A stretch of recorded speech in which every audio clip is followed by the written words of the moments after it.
אבא.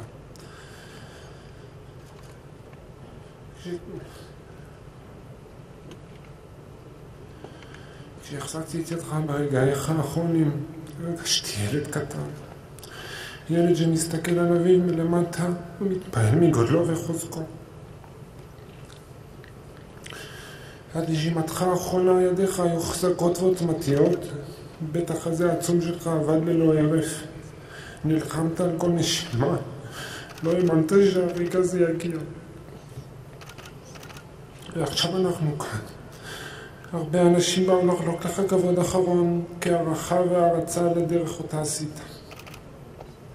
בדרכך השקטה הצלחת להגיע לרמות הגבוהות ביותר בתחומים שבהם התעסקת.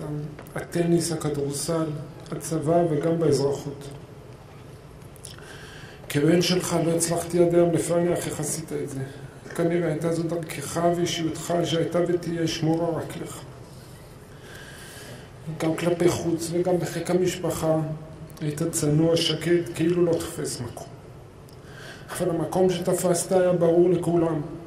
אתה שם, פשוט נוכח בדרכך, בשקט שלך, בטוב לבך, לא נוגע לאף אחד את המקום שלו, מכבד את כולם, נותן הרגשה של ביטחון למי שמסביבך. גם בלכתך מאיתנו, עשית את זה בשעה הכי צנועה, הכי שקטה בשבוע, ביום שבת לפנות בוקר.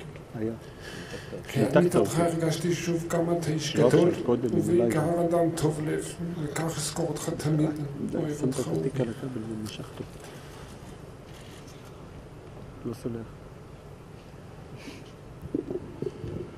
קהל נכבד, אתם מתבקשים לעמוד לדקה של מחיאות כפיים לכבודו של תמי, זכרו לברכה.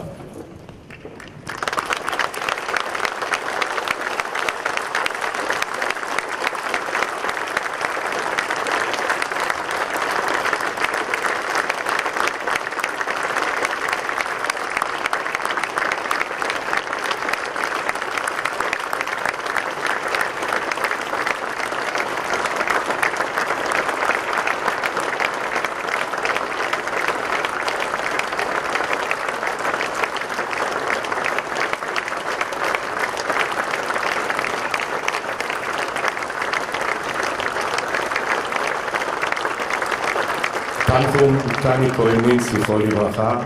קהל נכבד, אתם יכולים להמשיך ולעבור על פני הארון. הלוויה תצא ב3:30.